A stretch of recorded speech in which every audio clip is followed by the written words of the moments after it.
ರಾಷ್ಟ್ರಗಳ ಯುದ್ಧೋನ್ಮಾದ ನೋಡ್ತಾ ಇದ್ರೆ ಸದ್ಯಕ್ಕೆ ಮುಗಿಯೋ ಹಾಗೆ ಕಾಣಿಸ್ತಿಲ್ಲ. ದಿನದಿಂದ ದಿನಕ್ಕೆ ಯುದ್ಧದ ಭೀಕರತೆ ಜಾಸ್ತಿ ಆಗ್ತಾನೆ ಇದೆ. ಅತ ಟ್ರಂಪ್ ಅಬ್ಬರಿಸ್ತಿದ್ರೆ ಇತ್ತ ಕರುನಾಡಲ್ಲಿ ಜನರು ತತ್ತರಿಸಿ ಹೋಗ್ತಿದ್ದಾರೆ.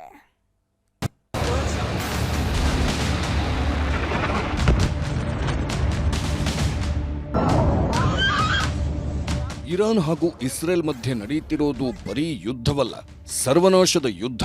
ವಿಶ್ವಕ್ಕೆ ಕಂಟಕವಾಗ್ತಿರೋ ಮಹಾಸಮರ. 3 ರಾಷ್ಟ್ರಗಳ ರಕ್ತದಾಹ ಶುರುವಾಗಿ 34 ದಿನವೇ ಆಗೋಯ್ತು. ಈ ಕ್ಷಣದವರೆಗೂ ಯಾರೊಬ್ಬರೂ ತಲೆಬಾಗಿಸುವುದಕ್ಕೆ ರೆಡಿಯಿಲ್ಲ. ಇರಾನನ್ನ ಸರ್ವನಾಶ ಮಾಡ್ತೀವಿ ಅಂತ ಅಖಾಡಕ್ಕಿಳಿದ ಟ್ರಂಪ್ ಕೂಡ ಪತರುಗುಟ್ಟಿ ಹೋಗಿದ್ದಾರೆ. ಇರಾನ್ನ ಪ್ರತಿದಾಳಿಗೆ ಇಸ್ರೇಲ್ ಅಮೆರಿಕ ಕೂಡ ಕಂಗಾಲಾಗಿ ಹೋಗಿದೆ. ಹೀಗಾಗಿ ಕ್ಷಣಕ್ಕೂ ಯುದ್ಧದ ತೀವ್ರತೆ ಜಾಸ್ತಿ ಆಗ್ತಿದ್ದು ಕೊಲ್ಲಿ ರಾಷ್ಟ್ರಗಳಲ್ಲಿ ಹೊತ್ತಿದ ಬೆಂಕಿ ಆರ್ತಿಲ್ಲ. ಭೀಕರ ದಾಳಿಗೆ ಸನ್ನದ್ಧವಾಯಿತು ಅಮೆರಿಕ. ಇರಾನ್ ಮೇಲೆ ಮುಗಿಬಿದ್ದಿರೋ ಅಮೆರಿಕ ಅಡಕತ್ತರಿಯಲ್ಲಿ ಸಿಲುಕಿದೆ. ಬೆನ್ನು ತಿರುಗಿಸಿ ಹೋಗೋದಕ್ಕಾಗ್ತಿಲ್ಲ. ಇರಾನ್ ಪಡೆಯನ್ನ ಹಿಮ್ಮೆಟ್ಟಿಸೋದಕ್ಕೂ ಆಗ್ತಿಲ್ಲ. ಯುದ್ಧ ಶುರು ಮಾಡಿದ್ದ ಟ್ರಂಪ್ ಅಲ್ಪಾವಧಿಯ ಕದನ ವಿರಾಮವನ್ನು ಘೋಷಿಸಿದ್ರು. ಒಂದಿಷ್ಟು ಷರತ್ತು ಹಾಕಿ ಯುದ್ಧಕ್ಕೆ ಅಂತ್ಯ ಹಾಡುವುದಕ್ಕೆ ನೋಡಿದ್ರು. ಆದ್ರೆ ಇರಾನ್ ಮಾತ್ರ ಬಗ್ಗೋ ಹಾಗೆ ಕಾಣ್ತಿಲ್ಲ. ಯುದ್ಧ ಶುರು ಮಾಡಿದ್ದು ನೀವು, ಮುಗಿಸೋದು ನಾವು ಅಂತ ತೊಡೆತಟ್ಟಿ ನಿಂತಿದ್ದಾರೆ. ಅಮೆರಿಕ ಹಾಗೂ ಇಸ್ರೇಲ್ನ ಜಂಟಿ ದಾಳಿಗೆ ಕ್ಯಾರೇ ಅಂತಿಲ್ಲ. ಹೀಗಾಗಿ ಕೊನೆ ಎಚ್ಚರಿಕೆ ಸಂದೇಶವೊಂದನ್ನು ನೀಡಿದ್ದಾರೆ. ಇನ್ನೂ 2-3 ವಾರ ಭೀಕರ ದಾಳಿ ನಡೆಯುತ್ತೆ. ಈಗಾಗಲೇ ಪರಮಾಣು ಕೇಂದ್ರಗಳನ್ನು ನಾಶ ಮಾಡಿದ್ದೇವೆ. ಅಳಿದುಳಿದ ಪರಮಾಣುವನ್ನು ಸರ್ವನಾಶ ಮಾಡ್ತೀವಿ. ಯಾವುದೇ ಕಾರಣಕ್ಕೂ ಇರಾನ್ ಪರಮಾಣು ಶಸ್ತ್ರಾಸ್ತ್ರ ಹೊಂದಲು ಬಿಡಲ್ಲ ಎಂದಿದ್ದಾರೆ.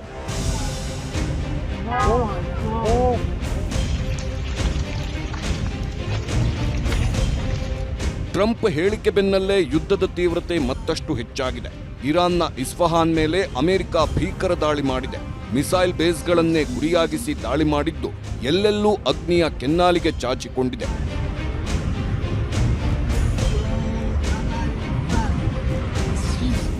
ಇರಾನ್ನ ಮೇಲೆ ಕೆಂಗಣ್ಣು ಬೀರಿರೋ ಅಮೆರಿಕ ಇರಾನನ್ನ ಎಲ್ಲಾ ಕಡೆಯಿಂದ ಸುತ್ತುವರಿಯುವುದಕ್ಕೆ ಶುರು ಮಾಡಿದೆ. ಅಮೆರಿಕದ ಯುದ್ಧ ವಿಮಾನಗಳು ಇರಾನ್ ಮಣ್ಣಿಗೆ ಬಂದು ಇಳಿಯುತ್ತಿದ್ದು ಭೀಕರ ಯುದ್ಧಕ್ಕೆ ಸನ್ನದ್ಧರಾಗ್ತಿದ್ದಾರೆ. ಯಾವಾಗ ಅಮೆರಿಕ ಇಸ್ರೇಲ್ ಜಂಟಿ ದಾಳಿಯನ್ನ ತೀವ್ರಗೊಳಿಸಿದ್ದು, ಇರಾನ್ ಕೂಡ ಪ್ರತ್ಯುತ್ತರ ಕೊಡುವುದಕ್ಕೆ ಶುರು ಮಾಡಿದೆ. ಇಸ್ರೇಲ್ನ ಟೆಲ್ ಅವೀವ್ ಮೇಲೆ ಭೀಕರ ದಾಳಿ ಮಾಡಿದೆ. ಅಮೆರಿಕದ ವಾಯುನೆಲೆಗಳನ್ನೇ ಗುರಿಯಾಗಿಸಿಕೊಂಡು ಮಿಸೈಲ್ ದಾಳಿ ಮಾಡಿದ್ದು ಇರಾನಿಗರ ಅಟ್ಟಹಾಸಕ್ಕೆ ಟೆಲ್ ಅವೀವ್ ಜನ ಬೆಚ್ಚಿ ಬಿದ್ದಿದ್ದಾರೆ.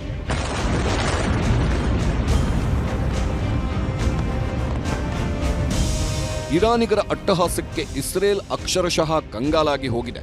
ಹಗಲು ರಾತ್ರಿ ಎನ್ನದೆ ಬೆಂಕಿ ಮಳೆ ಸುರಿಸುತ್ತಿದ್ದು ಇರಾನ್ನ ಕ್ಷಿಪಣಿ ದಾಳಿಗೆ ಟೆಲ್ ಅವೀವ್ ನಗರ ನಲುಗಿ ಹೋಗಿದೆ.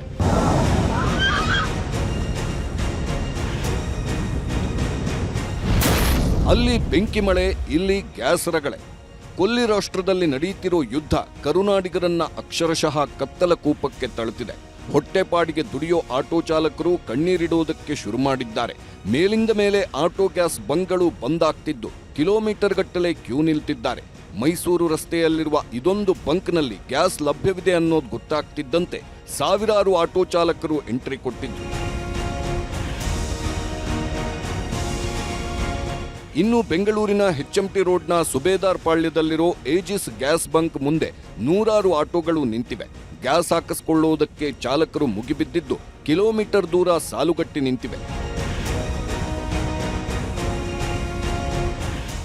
ಬಸವೇಶ್ವರ ನಗರದಲ್ಲಿ ಆಟೋ ಚಾಲಕರ ಪರಿಸ್ಥಿತಿ ಹೇಳತೀರದಂತಾಗಿದೆ.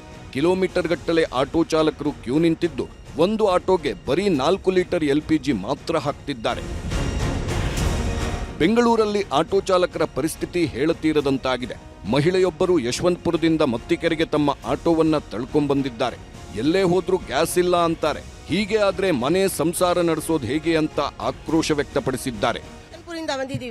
ತಳ್ಕೊಂಡ್ ಬಂದಿದೀವಿ. ರಾಮ ಹಾಸ್ಪಿಟಲ್ಗೆ ಹೋದೆ, ಅಲ್ಲಿನೂ ಗ್ಯಾಸ್ ಇಲ್ಲ ಅಂದ್ರು. ಈಗ ನಮ್ಮ ಮನೆದು ಸಂಸಾರ ಹೇಗೆ ನಡಿಬೇಕು? ನಮ್ದು ಇರೋದು ಒಂದು ಆಟೋ ಅಲ್ಲಿ, ನಾವು ಕಲೆಕ್ಷನ್ ಕೊಡ್ಬೇಕಲ್ಲ. 500-600 ರೂಪಾಯಿ ದುಡಿತೀವಿ. ಅದರಲ್ಲಿ ಕಲೆಕ್ಷನ್ 300-350 ರೂಪಾಯಿ ಕೊಡ್ತೀವಿ ನಾವು. ಮತ್ತೆ ಮನೆ ಸಂಸಾರ ಹೇಗೆ ನಡೆಯೋದು? ಎಜ್ಜಿ ಸತಂಗ ಮಕ್ಕಳಿಗೆ ಇದು ಮಾಡ್ಕೊಂಡಿರ್ತಾರೆ. ತಳ್ಕೊಂಡ್ ಬಂದಿದ್ದೀನಿ. ನಾನು ಹಿಂದೆ ತಳ್ಕೊಂಡ್ ಬಂದಿದ್ದೀನಿ. ಎಲ್ಸಿ ಸಿಗ್ತಾ ಇಲ್ಲ. ಬರೀ ಬೆಂಗಳೂರು ಮಾತ್ರವಲ್ಲ, ರಾಜ್ಯದ ಬಹುತೇಕ ಜಿಲ್ಲೆಗಳಲ್ಲೂ ಇದೇ ಪರಿಸ್ಥಿತಿ ನಿರ್ಮಾಣವಾಗಿದೆ. ಮೈಸೂರಿನಲ್ಲಿ ಆಟೋ ಚಾಲಕರು ಪರದಾಡ್ತಿದ್ದು, ಮೊನ್ನೆವರೆಗೂ 1 ಕೆಜಿಗೆ 75 ರೂಪಾಯಿ ಇದ್ದ LPG ಗ್ಯಾಸ್ ಬೆಲೆ ಇಂದು 90 ರೂಪಾಯಿಗೆ ಏರಿಕೆಯಾಗಿದೆ ಅಂತ ಆಕ್ರೋಶ ವ್ಯಕ್ತಪಡಿಸಿದ್ರು. ಇನ್ನು ಬಳ್ಳಾರಿಯಲ್ಲಿ ಬಾಣಂತಿ ಹಾಗೂ ನವಜಾತ ಶಿಶುವನ್ನ ಕರೆತಂದಿದ್ದ ಆಟೋ ಚಾಲಕ ಗ್ಯಾಸ್ಗಾಗಿ ಪರದಾಡಿದ್ದಾರೆ. ಗ್ಯಾಸ್ ಇಲ್ಲದೆ 5-6 ಕಿಲೋಮೀಟರ್ ಆಟೋ ತಳ್ಕೊಂಡ್ಬಂದಿದ್ದಾರೆ. ಇತ್ತ ಹುಬ್ಬಳ್ಳಿಯಲ್ಲೂ ಇದೇ ಪರಿಸ್ಥಿತಿ ನಿರ್ಮಾಣವಾಗಿದೆ. ಒಟ್ಟು 15 ಬಂಕ್ಗಳಲ್ಲಿ ಈಗ 4 ಬಂಕ್ಗಳಲ್ಲಿ ಮಾತ್ರ ಗ್ಯಾಸ್ ವಿತರಣೆ ಆಗ್ತಿದೆ. ಹೀಗಾಗಿ ಜನ ಪರದಾಡುತ್ತಿದ್ದಾರೆ. ಬರೀ ಆಟೋ ಗ್ಯಾಸ್ ಮಾತ್ರವಲ್ಲ, ಸಿಲಿಂಡರ್ ಗ್ಯಾಸ್ ಕೂಡ ಜನರನ್ನ ಕಾಡುವುದಕ್ಕೆ ಶುರು ಮಾಡಿದೆ. ಹಾವೇರಿಯ ಶಿಗ್ಗಾವಿ ತಾಲೂಕಿನ ಹುಲಿಕಟ್ಟಿ ಗ್ರಾಮದಲ್ಲಿ ಶಾಲಾ ಅಡುಗೆ ಮನೆಯ ಬೀಗ ಒಡೆದು ಸಿಲಿಂಡರ್ ಕಳ್ಳತನ ಮಾಡಿದ್ದಾರೆ. ಕಲಬುರಗಿಯಲ್ಲಿ ಹೋಟೆಲ್ ಉದ್ಯಮಕ್ಕೆ ಯುದ್ಧದ ಬಿಸಿ ತಟ್ಟಿದ್ದು, ಸಿಲಿಂಡರ್ ಸಿಗದೆ ಹೋಟೆಲ್ ಮಾಲೀಕರು ಪರದಾಡುತ್ತಿದ್ದಾರೆ. ಹಾಸನದಲ್ಲೂ ಇದೇ ಪರಿಸ್ಥಿತಿ ನಿರ್ಮಾಣವಾಗಿದ್ದು, ಹೋಟೆಲ್ಗಳೆಲ್ಲ ಬಂದ್ ಆಗ್ತಿವೆ. ಸದ್ಯಕ್ಕೇನೋ ಸೌದೆ ಒಲೆಯಲ್ಲಿ ಅಡುಗೆ ಮಾಡುತ್ತಿದ್ದಾರೆ. ಪರಿಸ್ಥಿತಿ ಹೀಗೆ ಮುಂದುವರೆದ್ರೆ ತುಂಬಾ ಕಷ್ಟ ಅಂತ ಆಕ್ರೋಶ ವ್ಯಕ್ತಪಡಿಸುತ್ತಿದ್ದಾರೆ. ರೈತರನ್ನು ಕಾಡುತ್ತಿದೆ ಕೊಲ್ಲಿ ಯುದ್ಧ. ಮಧ್ಯಪ್ರಾಚ್ಯದ ಯುದ್ಧದಿಂದಾಗಿ ಆಲೂಗಡ್ಡೆ ಬೆಳೆದ ರೈತರಿಗೆ ಸಂಕಷ್ಟ ಶುರುವಾಗಿದೆ. ಚಿಕ್ಕಬಳ್ಳಾಪುರದಲ್ಲೂ ಆಲೂಗಡ್ಡೆ ಬೆಳೆದ ಬೆಳೆಗಾರರು ಹಾಗೂ ಮಾರಾಟಗಾರರಿಗೆ ಕೋಲ್ಡ್ ಸ್ಟೋರೇಜ್ ಇಲ್ಲದೆ ಪರದಾಡಿದ್ದಾರೆ. ಕಳೆದ ವಾರದಿಂದ ಲಾರಿ, ಟ್ರ್ಯಾಕ್ಟರ್, ಟೆಂಪೋಗಳಲ್ಲೇ ಆಲೂಗಡ್ಡೆ ಕೊಳೆಯುತ್ತಿದ್ದು, ಲಕ್ಷಾಂತರ ರೂಪಾಯಿ ಖರ್ಚು ಮಾಡಿ ಬೆಳೆದ ರೈತರು ಕಣ್ಣೀರಿಡುತ್ತಿದ್ದಾರೆ. ನಾವು ಬಂದು ಶನಿವಾರ ರಾತ್ರಿ 8 ಗಂಟೆಗೆ ಬಂದಿರೋರು. ಆವಾಗಿನಿಂದ ಇಲ್ಲಿ ಈಟಿಂಗ್ ಎಲ್ಲಿದ್ದೀರಿ, ಅಲ್ಲಿ ಮಾರಕ್ಕ ಯಾರು ತಗೊಳ್ಳೋರಿಲ್ಲ. 350ರಿಂದ 400 ರೂಪಾಯಿ ಕೇಳ್ತಾರೆ. ಒಂದು ಹೆಂಗಸು ಕೂಲಿ 600 ರೂಪಾಯಿ ಇವತ್ತು. ನಾವು ಹಾಕಿರೋ ಬಂಡವಾಳ ಸಹ ವಾಪಸ್ ಬರಲ್ಲ ಅಂತೇಳಿ ಸ್ಟೋರ್ಗೆ ತಗೊಂಡ್ಬರ್ತಾ ಇದ್ದೀವಿ. ಆ ಸ್ಟೋರ್ಗೆ ತಗೊಂಡ್ಬಂದ್ರು ಇಲ್ಲಿ 8 ದಿನ ಈಟಿಂಗ್ ಮಾಡಿದ್ರು ನಮ್ಗೆ ಅನ್ಲೋಡ್ ಆಗ್ತಾ ಇಲ್ಲ. ಇನ್ನು ಕುಕ್ಕುಟೋದ್ಯಮಕ್ಕೂ ಕೊಲ್ಲಿ ಯುದ್ಧದ ಎಫೆಕ್ಟ್ ತಟ್ಟಿದೆ. ಹೊರದೇಶಗಳಿಗೆ ರಫ್ತಾಗ್ತಿದ್ದ ಕೋಳಿ ಮೊಟ್ಟೆ ಸ್ಥಗಿತವಾಗಿದೆ. ಉತ್ಪಾದನೆ ಹೆಚ್ಚಳವಾದ ಪರಿಣಾಮ ಏಕಾಏಕಿ ಮೊಟ್ಟೆ ಬೆಲೆ ಕುಸಿತವಾಗಿದ್ದು, ಒಂದೇ ತಿಂಗಳಲ್ಲಿ 2ರಿಂದ 3 ರೂಪಾಯಿ ಕುಸಿತವಾಗಿದೆ. ಮೊದಲು ನವೆಂಬರ್ ಡಿಸೆಂಬರ್ ತಿಂಗಳಲ್ಲಿ 7 ರೂಪಾಯಿವರೆಗೂ ಮೊಟ್ಟೆ ಧಾರಣೆ ರೀಚ್ ಆಗಿತ್ತು. ಹೋಟೆಲಲ್ಲಿ ಗ್ಯಾಸ್ ಸಿಗದಿರೋ ಕಾರಣ ಸಡನ್ ಆಗಿ ಈ ಸಮಸ್ಯೆ ತಂದಿರೋದ್ರಿಂದ ಸದ್ಯದ ಪರಿಸ್ಥಿತಿಯಲ್ಲಿ ಮೊಟ್ಟೆ ಧಾರಣೆ ಕಮ್ಮಿ ಆಗಿದ್ದು, ಇದರಿಂದ ರೈತರಿಗೆ, ವರ್ತಕರಿಗೆ, ಸುಮಾರು ಜನ ಇದನ್ನ ನಂಬಿಕೆ ಪರೋಕ್ಷವಾಗಿ ಸುಮಾರು ಜನಕ್ಕೆ ತೊಂದರೆ ಆಗಿದೆ. ಗ್ಯಾಸ್ ಸಮಸ್ಯೆ ಬಗ್ಗೆ ಮಾತನಾಡಿದ ಸಚಿವ KH ಮುನಿಯಪ್ಪ, ಯುದ್ಧ ನಡೆಯುತ್ತಲೇ ಇದೆ, ಇನ್ನೂ ನಿಂತಿಲ್ಲ. ಚುನಾವಣೆ ಇರುವುದರಿಂದ ಅಧಿಕಾರಿಗಳನ್ನ ಕರೆಸಿ ಮೀಟಿಂಗ್ ಮಾಡುವುದಕ್ಕಾಗಲ್ಲ. ಸಾಧ್ಯವಾದರೆ 5ನೇ ತಾರೀಕು ಮೀಟಿಂಗ್ ಮಾಡುತ್ತೇನೆ. 25 ದಿನಕ್ಕೆ ನಗರದಲ್ಲಿ, 45 ದಿನಕ್ಕೆ ಹಳ್ಳಿಯಲ್ಲಿ ಸಿಲಿಂಡರ್ ವಿತರಣೆ ಮಾಡುತ್ತಿದ್ದೇವೆ. ಆಟೋದವರು ಇಷ್ಟು ದಿನ ಖಾಸಗಿಯವರ ಬಳಿ ತೆಗೆದುಕೊಳ್ಳುತ್ತಿದ್ರು, ಈಗ ರೇಟ್ ಜಾಸ್ತಿ ಆಗಿದೆ ಅಂತ ಇಲ್ಲಿಗೆ ಬಂದಿದ್ದಾರೆ ಎಂದ್ರು. ನೋಡಪ್ಪ, ಯುದ್ಧ ನಡೀತಾನೆ ಇದೆ, ಯುದ್ಧ ನಿಂತಿಲ್ಲ. ಆದರೂ ಕೂಡ ಸ್ವಲ್ಪ ಮಟ್ಟಿಗೆ ನಡೀತಾ ಇದೆ. ನಾನು ಈ ಎಲೆಕ್ಷನ್ ನಡೀತಾ ಇರೋದ್ರಿಂದ ಅವ್ನು ಕರೆಸಿ ಮೀಟಿಂಗ್ ಮಾಡೋಕ್ಕಾಗಲಿಲ್ಲ. ನಾನು ನಾಳೆ 5ನೇ ತಾರೀಕು ಸಾಧ್ಯವಾದರೆ ಕರೆಸಿ ಮಾತಾಡಿ ಸ್ಟೇಜ್ ಏನು ಅಂತ. ಬಟ್ ನಿಮಗೆ 25 ದಿನಕ್ಕೆ ಟೌನಲ್ಲಿ ಕೊಡ್ತಾರೆ, 45 ದಿನಕ್ಕೆ ಹಳ್ಳಿಗಳಲ್ಲಿ ಕೊಡ್ತಾರೆ. ಅದರದ್ದೇನು ತೊಂದರೆ ಇಲ್ಲ. ಅಲ್ಲಿ ಗೊಂದಲ ವಿನಾಕಾರಣವಾಗಿ ಸೃಷ್ಟಿಯಾಗಿದೆ. ಒಟ್ನಲ್ಲಿ 3 ರಾಷ್ಟ್ರಗಳ ನಡುವಿನ ಯುದ್ಧ ಇಡೀ ವಿಶ್ವವನ್ನೇ ತಲ್ಲಣಿಸುವಂತೆ ಮಾಡುತ್ತಿದೆ. ಇದು ಹೀಗೆ ಮುಂದುವರೆದ್ರೆ ಜನರ ಪರಿಸ್ಥಿತಿ ಮತ್ತಷ್ಟು ವಿಕೋಪಕ್ಕೆ ತಿರುಗಲಿದೆ. Bureau report, news 18. ಅವರಿಬ್ಬರಿಗೂ ಮದುವೆಯಾಗಿ ಜಸ್ಟ್ 3 ತಿಂಗಳಾಗಿತ್ತು. ಈಗ ತಾನೇ ಸಂಸಾರವನ್ನ ಶುರು ಮಾಡಿದ್ರು. ಊರಲ್ಲಿ ಜಾತ್ರೆ ಇದೆ ಅಂತ ಕಾರಲ್ಲಿ ಹೊರಟವರಿಗೆ ಸಾವಿನ ಶಾಕ್ ಎದುರಾಗಿದೆ. ಯಾರ್ಯಾರ ಜೀವನ ಏನಂತ ಮೊದಲೇ ತಿಳಿಸೋ ಭಗವಂತ, ಆಸೆ ಇಲ್ದೆ ಬದುಕ್ತೀವ್ ಸುಮ್ಮನೆ, ಮನುಷ್ಯ ಜನ್ಮ ಬೇಡ ದೇವನೇ. ಮದುವೆಯಾದ 3 ತಿಂಗಳಿಗೆ ಬಲಿ ಹಾಕಿದ ವಿಧಿ. ಜಾತ್ರೆಗೆ ಹೊರಟವರು ರಸ್ತೆಯಲ್ಲೇ ಅಪ್ಪಚ್ಚಿ. ಈ ಜೋಡಿ ನೋಡ್ತಿದ್ರೆ ನಿಜಕ್ಕೂ ದೃಷ್ಟಿಯಾಗುತ್ತೆ. ಅಷ್ಟು ಮುದ್ದಾಗಿದ್ದವರು ಈಗ ತಾನೇ ಬದುಕಿನ ಯಾನ ಶುರು ಮಾಡಿದ್ರು. ಜಸ್ಟ್ 3 ತಿಂಗಳ ಹಿಂದೆ ಹಸಮಣೆ ಏರಿದವರು 100 ಕಾಲ ಖುಷಿಯಾಗಿರೋ ಕನಸು ಕಂಡಿದ್ರು. ಆದ್ರೆ ಕೈಗೆ ಹಾಕಿದ್ದ ಹಸಿರು ಬಳೆ ತೆಗೆಯೋದಕ್ಕೂ ಮೊದಲೇ ವಿಧಿ ಅಟ್ಟಹಾಸ ಮೆರೆದಿದೆ. ಮದುವೆಯ ಖುಷಿ ಮಾಸು ಮುನ್ನವೇ ಪತ್ನಿ ಮಸಣ ಸೇರಿದ್ರೆ ಗಂಡ ಸಾವು ಬದುಕಿನ ಮಧ್ಯೆ ಹೋರಾಡ್ತಿದ್ದಾನೆ.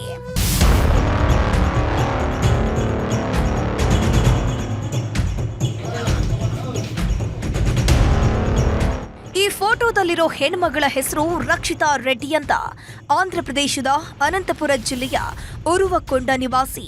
3 ತಿಂಗಳ ಹಿಂದೆ ಬಳ್ಳಾರಿಯ ಜೋಳದರಾಶಿ ಗ್ರಾಮದ ರಾಜಶೇಖರ್ ರೆಡ್ಡಿ ಅನ್ನೋರ ಜೊತೆ ಅದ್ದೂರಿಯಾಗಿ ಹೊಸಮಣೆ ಏರಿದ್ಲು. ಗುರು ಹಿರಿಯರು ಮುಂದೆ ನಿಂತ್ಕೊಂಡು 100 ಕಾಲ ಸುಖವಾಗಿ ಬಾಳಿ ಅಂತ ಆಶೀರ್ವಾದ ಮಾಡಿದ್ರು.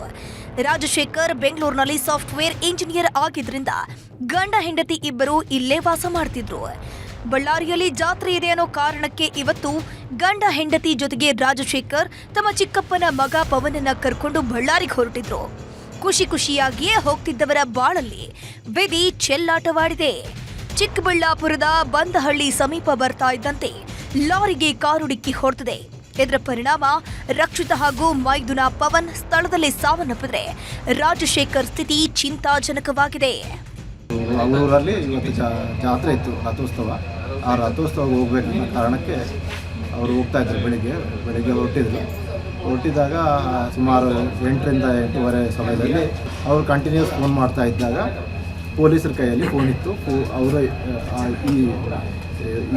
ಈ ಸುದ್ದಿಯನ್ನು ಅವರೇ ತಿಳಿಸಿದ್ದಾರೆ. ಸೊಸೆ ಹಾಗೂ ಮಗನ ಸಾವಿನ ಸುದ್ದಿ ಗೊತ್ತಾಗ್ತಾ ಇದ್ದಂತೆ ಕುಟುಂಬಸ್ಥರು ಓಡೋಡ್ ಬಂದಿದ್ದಾರೆ. ಇಬ್ಬರು ಹೆಣವಾಗಿ ಮಲಗಿದ್ದನ್ನ ಕಂಡು ಕಾಡಿ ಬೇಡಿದ್ದಾರೆ. ಡೆತ್ ಆಗಿರೋರು ಪವನ್ ಅಂತ ಒಬ್ಬರು, ನಮ್ಮ ಚಿಕ್ಕಪ್ಪನ ಮಗ.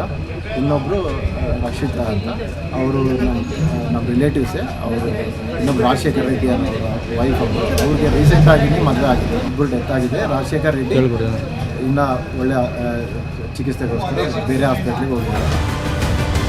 ಒಟ್ನಲ್ಲಿ 100 ಕಾಲ ಸುಖವಾಗಿ ಬಾಳ್ಬೇಕು ಅಂದ್ಕೊಂಡವರ ಬದುಕಲ್ಲಿ ಬೆದಿ ಮೋಸದಾಟವಾಡಿದೆ. ಪತ್ನಿ ಸಾವಿನ ಮನೆ ಸೇರಿದ್ರೆ ಗಂಡ ಸಾವು ಬದುಕಿನ ಮಧ್ಯೆ ಹೋರಾಡ್ತಿದ್ದಾನೆ. Dattatreya M, news 18 Chikkaballapur. ಅದು ನೆಮ್ಮದಿಯಾಗಿದ್ದ ಕುಟುಂಬ. ಕಿರಿ ಮಗನ ಮದುವೆಗೆ ಇಡೀ ಕುಟುಂಬ ತಯಾರಿಯನ್ನ ಮಾಡಿಕೊಳ್ತಿತ್ತು. ಇಂತಹ ಹೊತ್ತಲ್ಲೇ ಮದುಮಗಳು ಹಾಕಿದ ಒಂದೇ ಒಂದು ಬಾಂಬ್ ಇಡೀ ಮನೆಯನ್ನೇ ಸರ್ವನಾಶ ಮಾಡಿದೆ.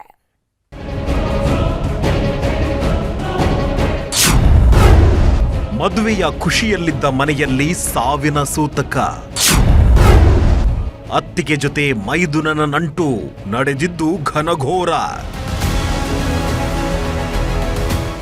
ಎಂತೆಂಥ ದುರಂತ ಕಥೆಗಳು ಹುಟ್ಕೊಳ್ತಿವೆ ನೋಡಿ. ಅತ್ತಿಗೆ ಅಂದ್ರೆ ತಾಯಿ ಸಮಾನ ಅಂತೀವಿ. ಮೈದುನನ್ನ ಅತ್ತಿಗೆ ಮಗನಂತೆ ನೋಡ್ತಾರೆ ಅಂದ್ಕೊಂಡಿರ್ತೀವಿ.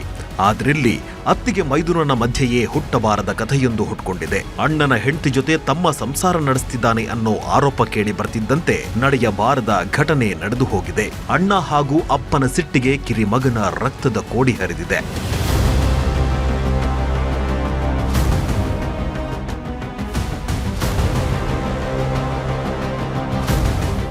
ವಾರದ ಹಿಂದಷ್ಟೇ ಇಡೀ ಕುಟುಂಬದಲ್ಲಿ ಸಂಭ್ರಮ ಮನೆ ಮಾಡಿತ್ತು. ಕಿರಿ ಮಗನ ಮದುವೆ ನಿಶ್ಚಯವಾಗಿದ್ರಿಂದ ಎಲ್ಲರೂ ಖುಷಿಯಾಗಿದ್ರು. ಇನ್ನೇನು ಮದುವೆಗೆ ಮುಹೂರ್ತ ಫಿಕ್ಸ್ ಮಾಡಬೇಕು ಅಂದ್ಕೊಳ್ತಿರೋ ಹೊತ್ತಲ್ಲೇ ನಡೆಯಬಾರದ ಘಟನೆ ನಡೆದು ಹೋಗಿದೆ.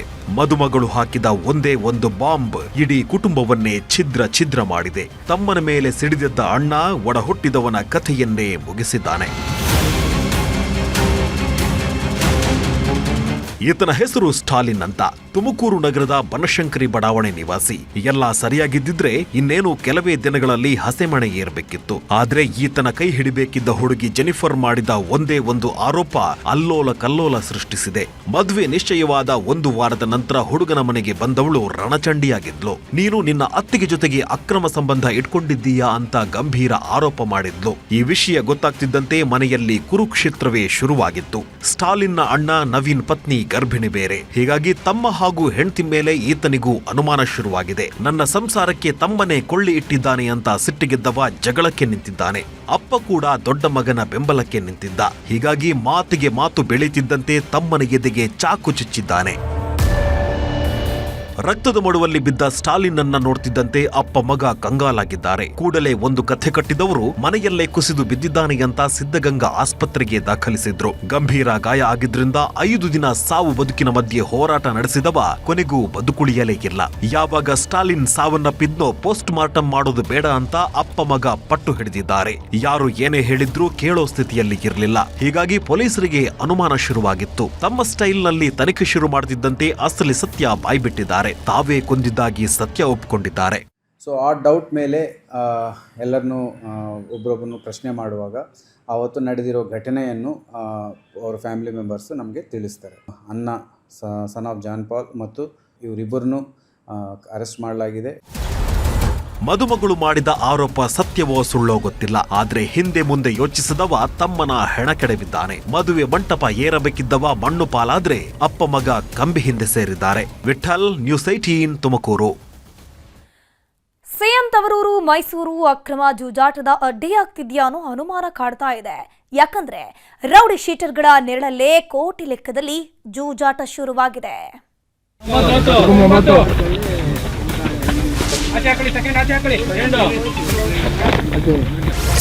ಜೂಜಾಟದ ಅಡ್ಡಿಯಾಯ್ತ ಸಾಂಸ್ಕೃತಿಕ ನಗರಿ. ಸಿಎಂ ತವರಲ್ಲಿ ರೌಡಿ ಶೀಟರ್ಗಳದ್ದೇ ಹಾವಳಿ. ಸಾಂಸ್ಕೃತಿಕ ನಗರಿ ಅಂತ ಕರೆಸಿಕೊಂಡು ಮೈಸೂರು ಪುಂಡ ಪೋಖರಿಗಳ ತಾಣವಾಗ್ತಿದ್ಯಾ ಅನ್ನೋ ಅನುಮಾನ ಕಾಡ್ತಿದೆ. ಯಾಕಂದ್ರೆ ಮೊನ್ನೆ ತಾನೇ ಮೈಸೂರಿನಲ್ಲಿ ಬೃಹತ್ ಡ್ರಗ್ಸ್ ಜಾಲವೊಂದು ಪತ್ತೆಯಾಗಿತ್ತು. ಕೋಟಿ ಬೆಲೆಯ ಡ್ರಗ್ಸ್ ಇದ್ದ ಫ್ಯಾಕ್ಟರಿಯನ್ನ ಪೊಲೀಸರು ಲಾಕ್ ಮಾಡಿದ್ರು. ಇದರ ಬೆನ್ನಲ್ಲೇ ಈಗ ಇಸ್ಪೀಟ್ ದಂಧೆ ಹಾವಳಿ ಶುರುವಾಗಿದೆ. ಬಿಳಿಕೆರೆ ಪೊಲೀಸ್ ಠಾಣಾ ವ್ಯಾಪ್ತಿಯಲ್ಲಿ ಹಾಡಹಗಲೇ ಭರ್ಜರಿಯಾಗಿ ಜೂಜಾಟ ನಡೆಯುತ್ತಿದೆ. ತೋಟದ ಮನೆಗಳಲ್ಲಿ ಕೂತ್ಕೊಂಡು ಲಕ್ಷ ಹಣ ಪಣಕ್ಕಿಟ್ಟು ಜೂಜಾಡ್ತಿದ್ದಾರೆ.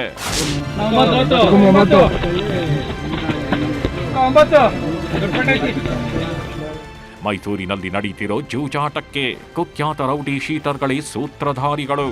Rowdy sheeter KRS Mujju, Jayaram ಹಾಗೂ ಭಟ್ಟ, ರಮೇಶ್ ಅನ್ನೋರೆ ಇದರ ರೂವಾರಿಗಳು. ಒಂದು ದಿನಕ್ಕೆ ಏನಿಲ್ಲ ಅಂದ್ರು ಜೂಜಾಟದ ಮೂಲಕವೇ 2 ರಿಂದ 3 ಕೋಟಿ ವಹಿವಾಟು ನಡೆಸುತ್ತಿದ್ದಾರಂತೆ. ಈ ಹಿಂದೆ ಟಿ ನರಸೀಪುರದ ತ್ರಿವೇಣಿ ಸ್ಪೋರ್ಟ್ಸ್ ಕ್ಲಬ್ನಲ್ಲೂ ಇಂಥದ್ದೇ ಜೂಜಾಟ ನಡೆಯುತ್ತಿತ್ತು. ಈ ಬಗ್ಗೆ ನಿಮ್ಮ ನ್ಯೂಸ್ 18 ವಿಸ್ತೃತ ವರದಿ ಬಿತ್ತರಿಸಿತ್ತು. ಇದರಿಂದ ಎಚ್ಚೆತ್ತ ಪೊಲೀಸರು ಜೂಜುಕೋರರಿಗೆ ಶಾಕ್ ಕೊಟ್ಟಿದ್ರು. ಆದರೆ ಈ ಬಾರಿ ಮಾತ್ರ ಪೊಲೀಸರು ಕಂಡರೂ ಕಾಣದಂತೆ ಸುಮ್ಮನಾಗಿದ್ದಾರಂತೆ. ಇದು ಸ್ಥಳೀಯರ ಆಕ್ರೋಶಕ್ಕೆ ಕಾರಣವಾಗಿದೆ. ಡ್ರಗ್ಸು ಇವೆಲ್ಲ ಆದಮೇಲೆ ಈಗ ಇಸ್ಪೀಟ್ ದಂಧೆ ಹೆಚ್ಚು ಕಂಡು ಬರ್ತಾ ಇದೆ. ನಾವು ಕೇಳಿ ಬಂದಾಗೆ ನಮಗೂ ಹಲವಾರು ದೂರುಗಳು ಬಂದಿದೆ. ದಿನಕ್ಕೆ ಕೋಟ್ಯಾಂತರ ರೂಪಾಯಿ ವ್ಯವಹಾರಗಳು ಇಸ್ಪೀಟ್ ದಂಧೆಗಳು ಆಡ್ತಾ ಇದ್ದಾರೆ. ಈಗಿನ ಯುವಕರುಗಳು ಅದರಲ್ಲೂ ವಿಶೇಷವಾಗಿ ಈಗ IPL ಬೇರೆ ಶುರುವಾಗಿದೆ. ಬೆಟ್ಟಿಂಗ್ಗಳಲ್ಲಿ ಜನಗಳು ಅವರ ಜೀವನಗಳನ್ನೇ, ಅವರ ಕುಟುಂಬಗಳ ಹೆಂಡತಿ ಮಕ್ಕಳುಗಳನ್ನೇ ಆಡ್ಬಿಟ್ಕೊಂಡು ಹಾಳು ಮಾಡ್ಕೋತಾ ಇದ್ದಾರೆ. ಅಂತ ಸಮಯದಲ್ಲಿ ಇಲ್ಲಿ ಇಸ್ಪೀಟ್ ದಂಧೆ ಹೆಗ್ಗಿಲ್ಲದೆ ನಡೀತಿರೋದು ಕಣ್ಣಿಗೆ ಬರ್ತಾ ಇದೆ. ಇವೆಲ್ಲ ಪೊಲೀಸ್ ಇಲಾಖೆಗೆ ಗೊತ್ತಿದ್ರು ಸಹ ಸುಮ್ಮನೆ ಜಾಣ ಕೂಡಂಗೆ ಪ್ರದರ್ಶನ ಮಾಡ್ತಾ ಇದ್ದಾರೆ ಅನ್ಸುತ್ತೆ. ಸಿಎಂ ತವರು ಜೊತೆಯಲ್ಲದೆ ಇಂಥ ಕೃತ್ಯಗಳು ನಡೆಯುತ್ತಿರೋದು ನಿಜಕ್ಕೂ ಅಚ್ಚರಿಯ ಸಂಗತಿ. ಪೊಲೀಸರ ಭಯವಿಲ್ಲದೆ ಅಟ್ಟಹಾಸ ಮೆರೆಯೋ ರೌಡಿ ಪಡೆಗಳಿಗೆ ಹೆಡೆಬುರಿ ಕಟ್ಟೋ ಕೆಲಸ ಆಗ್ಬೇಕಿದೆ. ಕ್ಯಾಮ್ರಾ ಪರ್ಸನ್ ರಾಹುಲ್ ಜೊತೆ ಆನಂದ್ KS, ನ್ಯೂಸ್ 18 ಮೈಸೂರು. ಉಪಚುನಾವಣಾ ಅಖಾಡದಲ್ಲಿ ಕೈಕಮಲ ನಾಯಕರ ವಾಗ್ಯುದ್ಧ ಜೋರಾಗೇ ಇದೆ. ನಾನಾ ನೀನಾ ಅಂತ ತೊಡೆತಟ್ಟಿ ನಿಂತಿದ್ದು 2 ಕ್ಷೇತ್ರ ಗೆಲ್ಲೋದಕ್ಕೆ ರಣತಂತ್ರ ರೂಪಿಸುತ್ತಿದ್ದಾರೆ. ಉಪಚುನಾವಣೆ ಅಖಾಡ ಕೈ ಕಮಲ ಪಡೆ ಪ್ರಚಾರ. ಬಿಜೆಪಿ ನಾಯಕರ ಒಗ್ಗಟ್ಟು, ಸಿಎಂ ತಿರುಗೇಟು. ಉಪಚುನಾವಣಾ ಕಣ ದಿನೇ ರಂಗೇರುತ್ತಿದೆ. ಅಬ್ಬರದ ಪ್ರಚಾರದ ಮಧ್ಯೆ ವಾಗ್ಯುದ್ಧವೂ ಶುರುವಾಗಿದೆ. ಕಾಂಗ್ರೆಸ್ ಬಿಜೆಪಿ ನಾಯಕರ ಪಾಲಿಗೆ 2 ಕ್ಷೇತ್ರಗಳು ಪ್ರತಿಷ್ಠೆಯ ಕಣವಾಗಿದ್ದು ಗೆಲ್ಲಲೇಬೇಕು ಅನ್ನೋ ಹಠಕ್ಕೆ ಬಿದ್ದಿದ್ದಾರೆ. ಹೀಗಾಗಿ 2 ದಿನ ದಾವಣಗೆರೆಯಲ್ಲೇ ಬೀಡು ಬಿಟ್ಟಿದ್ದ ಸಿಎಂ ಸಿದ್ದರಾಮಯ್ಯ ಕಾಂಗ್ರೆಸ್ ಅಭ್ಯರ್ಥಿ ಸಮರ್ಥ ಶಾಮನೂರು ಪರ ಭರ್ಜರಿ ಪ್ರಚಾರ ನಡೆಸಿದ್ದಾರೆ. 4 ಕಡೆ ಬಹಿರಂಗ ಸಭೆ ನಡೆಸಿದ ಸಿದ್ದರಾಮಯ್ಯ ಕಾಂಗ್ರೆಸ್ ಅಭ್ಯರ್ಥಿಯನ್ನೇ ಗೆಲ್ಲಿಸಬೇಕು ಅಂತ ಮತಯಾಚಿಸಿದ್ರು. ಇದರ ಮಧ್ಯೆ ದೇವಸ್ಥಾನ ಹಾಗೂ ಮಸೀದಿಗೆ ಭೇಟಿ ನೀಡಿ ಮತ ಬ್ಯಾಂಕ್ಗೆ ಕೈ ಹಾಕು ದಾಳ ಉರುಳಿಸಿದ್ದಾರೆ. ನಮ್ಮ ನಿರೀಕ್ಷೆಗೂ ಮೀರಿ ಜನ ಸ್ಪಂದಿಸ್ತಾ ಇದ್ದಾರೆ. ಒಂದು ಕಡೆ ಸಿದ್ದರಾಮಯ್ಯ ಪ್ರಚಾರ ಮಾಡುತ್ತಿದ್ರೆ ಇನ್ನೊಂದು ಕಡೆ ಕಮಲ ನಾಯಕರು ಕೂಡ ಮತಬೇಟೆಗಿಳಿದಿದ್ದಾರೆ. ಬಿಜೆಪಿ ಅಭ್ಯರ್ಥಿ ಶ್ರೀನಿವಾಸ್ ದಾಸ್ ಕರಿಯಪ್ಪ ಪರ ವಿಪಕ್ಷ ನಾಯಕ ಆರ್ ಅಶೋಕ್, ಮಾಜಿ ಸಚಿವ ಶ್ರೀರಾಮುಲು, ಸದಾನಂದ ಗೌಡ ಸೇರಿದಂತೆ ಹಲವರು ಮತಯಾಚನೆ ನಡೆಸಿದ್ದಾರೆ. ಬಾಗಲಕೋಟೆ ಬೈ ಎಲೆಕ್ಷನ್ ಅಖಾಡಕ್ಕೆ ಯತ್ನಾಳ್ ಎಂಟ್ರಿ. ಇತ್ತ ಬಾಗಲಕೋಟೆಯಲ್ಲೂ ಉಪಚುನಾವಣೆ ರಣಕಣ ರಂಗೇರಿದೆ. ಬಿಜೆಪಿ ಅಭ್ಯರ್ಥಿ ಚರಂತಿ ಮಠ ಪರ ಹಿಂದೂ ಫೈರ್ ಬ್ರ್ಯಾಂಡ್ ಅಂತಾನೆ ಕರೆಸಿಕೊಳ್ಳೋ ಯತ್ನಾಳ್ ಎಂಟ್ರಿ ಕೊಟ್ಟಿದ್ದಾರೆ. ಬಾಗಲಕೋಟೆ ಅಖಾಡಕ್ಕಿಳಿದ ಯತ್ನಾಳ್ ಬಿಜೆಪಿ ಪಕ್ಷದ ಶಾಲು, ಬ್ಯಾನರ್ ಇಲ್ಲದೆ ಪ್ರಚಾರ ನಡೆಸಿದ್ದಾರೆ. ಇದನ್ನೇ ಅಸ್ತ್ರ ಮಾಡಿಕೊಂಡ ಕಾಂಗ್ರೆಸ್ ನಾಯಕರು ಕಿಚಾಯಿಸೋದಕ್ಕೆ ಶುರು ಮಾಡಿದ್ದಾರೆ. ವಾಪಸ್ ಬಿಜೆಪಿಗೆ ಹೋಗಲು ಪ್ರಚಾರಕ್ಕೆ ಬರ್ತಿದ್ದಾರೆ ಅಂತ ಎಂಬಿ ಪಾಟೀಲ್ ಲೇವಡಿ ಮಾಡಿದ್ದಾರೆ. ವಿಧಾನಸಭೆ ಉಪಚುನಾವಣೆಯಲ್ಲಿ ಚರಂತಿ ಮಠರು ಮತ್ತು ನಮ್ಮದು ವೈಯಕ್ತಿಕವಾಗಿ ಒಳ್ಳೆಯ ಸಂಬಂಧ ಇದೆ. ಅವರು ನಮ್ಮ ಕಷ್ಟ ಕಾಲದಲ್ಲಿ ನಮಗೇನೇ ತೊಂದರೆ ಆದಾಗ ಎಲ್ಲ ಆರ್ಥಿಕವಾಗಿ ಸಹಾಯ ಮಾಡ್ಯಾರೆ, ನೈತಿಕ ಬೆಂಬಲ ಕೊಟ್ಟಾರೆ. ಸುಮ್ಮನೆ ಅದಲ್ಲ, ಇದೆಲ್ಲ ನಾಟಕ. ಸುಮ್ಮನೆ ಅವ್ರಿಗೆ ವಾಪಸ್ ಬಿಜೆಪಿಗೆ ಹೋಗೋದಿದೆ. ಒಟ್ನಲ್ಲಿ ಉಪಚುನಾವಣಾ ಸಮರ ದಿನೇ ದಿನೇ ಜೋರಾಗ್ತಿದ್ದು ಎರಡೂ ಪಕ್ಷದವರು ರಣತಂತ್ರ ರೂಪಿಸುತ್ತಿದ್ದಾರೆ. ದಾವಣಗೆರೆಯಿಂದ ಸಂಜಯ್ ಜೊತೆ ಮಂಜುನಾಥ್ ತಳವಾರ್, ನ್ಯೂಸ್ 18 ಬಾಗಲಕೋಟೆ.